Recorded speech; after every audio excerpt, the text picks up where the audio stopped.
এই গরমে ঠান্ডা যে কোনো ডেজার্ট খেতে খুবই ভালো লাগবে। আজকে তোমাদের সঙ্গে ডিম ও দুধ দিয়ে দারুণ লোভনীয় ঠান্ডা ঠান্ডা এই ডেজার্টের রেসিপি শেয়ার করব। আর এটা বানানো খুবই সহজ, কয়েক মিনিটের মধ্যেই বানিয়ে নিতে পারবে।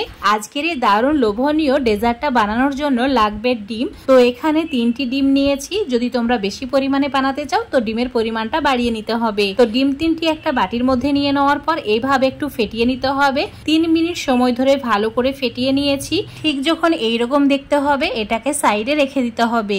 এবার একটা কাপে নিয়েছি হাফ কাপ চিনি, মানে এখানে 25 গ্রামেরও কম চিনি আছে। চিনিটা নিজেদের পছন্দ মতো কম বেশি করে নিতে পারো। 4টি এলাচ দিয়েছি। এবার এটাকে গুঁড়ো করে নিতে হবে। ডিমের মিশ্রণে চিনি গুঁড়োটা অ্যাড করে দিয়েছি। সামান্য 1 চিমটি মতো নুন অ্যাড করে দিয়েছি। এবার আরো একটু সময় নিয়ে ফেটিয়ে নিতে হবে। 3-4 মিনিট সময় ধরে ভালো করে ফেটিয়ে নিয়েছি। আর এইরকম একদম ভালোভাবে ফেটানো হয়ে গেছে।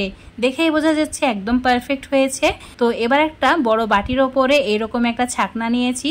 আর এই ডিমের মিশ্রণটা এইভাবে ছেঁকে নিতে হবে। এইভাবে ছেঁকে নিলে ডিমের মিশ্রণের মধ্যে যে এলাচের বীজগুলো আছে সেগুলো আলাদা হয়ে যাবে। এবার যে পরিমাণে ডিমের মিশ্রণ নিয়েছি ঠিক ততটুকুই দুধ অ্যাড করতে হবে। আর এই দুধটা আগে থেকে জাল করে ঘন করে নিতে হবে, তারপর ঠান্ডা করে অ্যাড করতে হবে। এবার একটু সময় নিয়ে ফেটিয়ে নিতে হবে। 2-3 মিনিট ভালোভাবে ফেটিয়ে নিয়েছি। এই মিশ্রণটা এখন রেডি হয়ে গেছে। এবার একটা কেক টিন নিয়েছি। তোমরা এখানে কেক টিনের পরিবর্তে যে কোনো স্টিলের বাটি নিতে পারো, এমনকি টিফিন বক্সও নিতে পারো। তো অল্প একটু তেল দিয়ে ভালোভাবে ব্রাশ করে নিতে হবে। তেল ব্রাশ করা হয়ে গেলে এই কেক টিনের মধ্যে মিশ্রণটা অ্যাড করে দিতে হবে।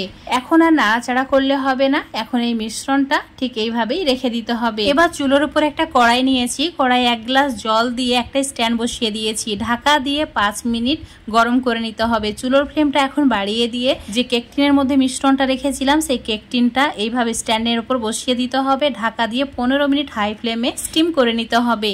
তো 15 মিনিট পর দেখাচ্ছি। দেখতেই পাচ্ছ জলটা শুকিয়ে গেছে আর এই ডেজার্টটাও খুব সুন্দরভাবে কুক হয়ে গেছে। এবার এই ডেজার্টটা সম্পূর্ণ ঠান্ডা করে নিতে হবে। 15 মিনিট ফ্যানের বাতাসে রেখে দিয়েছিলাম। খুব ভালোভাবে এটা ঠান্ডা হয়ে গেছে। তো এখন এটাকে ডিমোল্ড করে নিতে হবে।